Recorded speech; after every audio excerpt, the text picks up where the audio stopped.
तुकाराम शेजारच्या गावामध्ये तमाशा पाहायला रात्रीचा निघाला, परंतु जात असताना वाटेमधल्या माळ रानावरती आणि त्या भयाण जंगलामध्ये तुकारामाची गाठ एका सुंदर युवतीशी पडली आणि वासनेने संपूर्ण अंमल तुकारामावरती चढवला आणि त्या रात्री तुकारामाला जगाचा विसर पडला.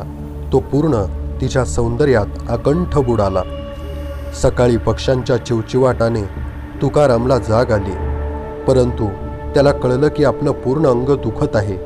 डोकं जड पडलेलं आहे. हातापायावर पाठीवर नखाने ओरबडल्याच्या किंचित जखमा त्याला जाणवत होत्या. रात्री घडलेलं त्याला सारं स्वप्नवत वाटत होतं. तो विचार करत होता, कुठे गेली असेल ती युवती. आणि हा विचार करतच तुकाराम पुन्हा एकदा आपल्या घराकडे चालू लागला. तुकारामच्या मनात दिवसभर सारखा सारखा रात्रीच्या घटनेचा विचार येत होता. दिवसभर त्याच्या डोक्यात रात्रीच्याच घटनांनी धुमाकूळ घातला होता. दिवसभर त्याचं कशातही मन लागेना. तो घरात कोणाशीही बोलेना. अख्खा दिवस त्याने घरात झोपून काढला. संध्याकाळ झाली तशी त्याला माळ रानावर जायची ओढ लागली. कोणीतरी त्याला बोलावतंय, कोणीतरी आपली वाट पाहतंय असं त्याला मनोमन वाटू लागलं. आणि आपसुकच त्याची पावले काल रात्री सारखी त्या माळ रानाच्या दिशेने चालू लागली. मध्यरात्रीपर्यंत परत एकदा लपाछपीचा खेळ रंगला आणि वासनेने पुन्हा एकदा तुकारामाला आपल्या कवेत घेतले. सकाळी पुन्हा तुकाराम उठला आणि पुन्हा पाहतो तर आपल्या अंगावरती नखाने ओरबाडल्याच्या खुणा. तुकारामला रात्रीचं फारसं दुसऱ्या दिवशी आठवत नसे. त्याला स्वप्न पाहिल्यासारखाच भास व्हायचा. तुकाराम दिवसभर विचारांमध्ये गुंतलेला राहू लागला. रोज रात्री माळ रानावर जाणे हा आता त्याचा नित्यक्रम बनला होता. गेले 5-6 दिवस तुकाराम न चुकता माळ रानावर जात होता. तो जात होता म्हणण्यापेक्षा कोणीतरी त्याला तिकडे खेचून घेत होतं. तुकारामची इच्छा असेल तर तो जात होता, परंतु एखाद्या दिवशी तुकारामाची इच्छा नसेल तरीसुद्धा असं काहीतरी होतं जे त्याला पुन्हा पुन्हा माळ रानाकडे बोलावत होतं. आता तुकारामाचं शरीर असंख्य जखमांनी भरू लागलं होतं. घरच्यांनी मित्रांनी तुकारामाला रोखण्याचे प्रयत्न केले, पण त्यांनी केलेला प्रत्येक प्रयत्न तुकारामाने निष्फळ ठरवला होता. तुकारामचं वागणंही आता विक्षिप्त होऊ लागलं. तुकाराम झपाटल्यासारखा फक्त माळ रानाच्या गोष्टी करायचा. दिवसभर फक्त माळ रानाबद्दलच बोलत राहायचा. त्याच्या घरच्यांनाही आता त्याची चिंता वाटू लागली. पाहता पाहता तुकारामाच्या अंगावरचे व्रण वाढू लागले होते. अतिशय पहिलवान गडी, पण तो आता काटकुळा होऊ लागला होता.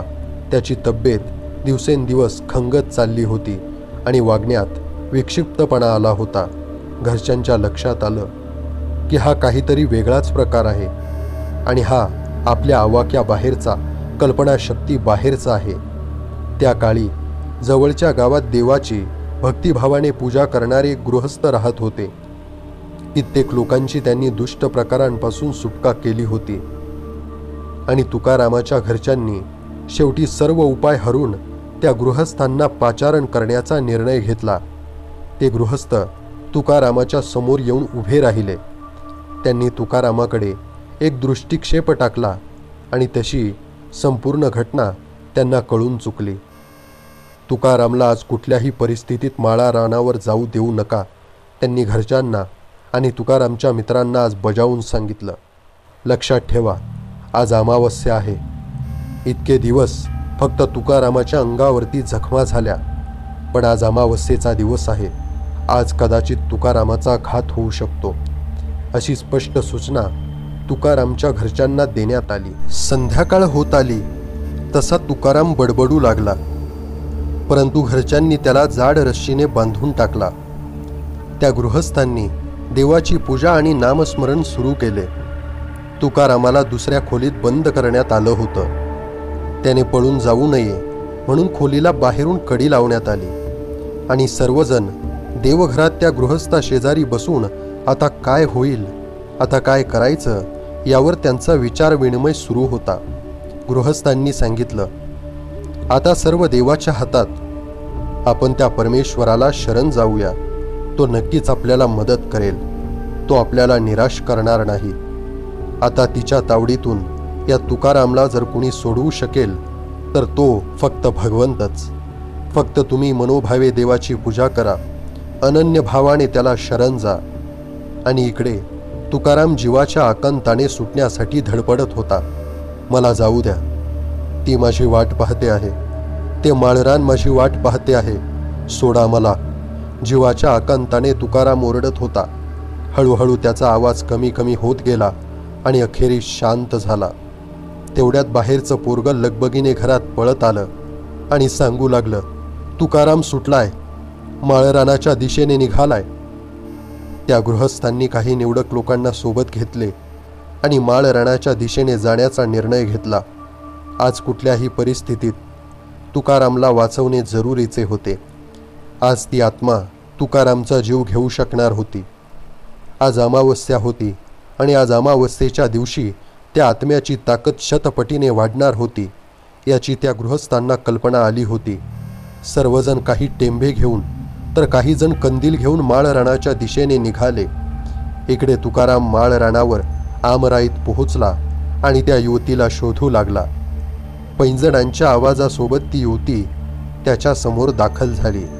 आज ती त्याला जरा वेगळीच भासत होती. त्याच्याकडे ती अतिशय रागाने पाहत होती. हळूहळू तिचं लोभस्वानं रूप आता पालटू लागलं होतं आणि तुकाराम समोर अतिशय किळसवाण्या रूपात ती उभी राहिली. बुब्बुळ नसलेले डोळे, पांढरा फटक चेहरा, पांढरे अस्ताव्यस्त केस, रक्त आल्यासारखे दिसणारे दात आणि तिचं अशा पद्धतीचं रूप पाहून तुकारामला भोवळ येऊन तो तिथेच पडला. मागोमाग लगेच त्या गृहस्थांसोबत लोक माळरानावर अमराईत दाखल झाले आणि तुकारामचा शोध सुरू झाला. तुकाराम मूर्छित अवस्थेत एका ठिकाणी सापडला.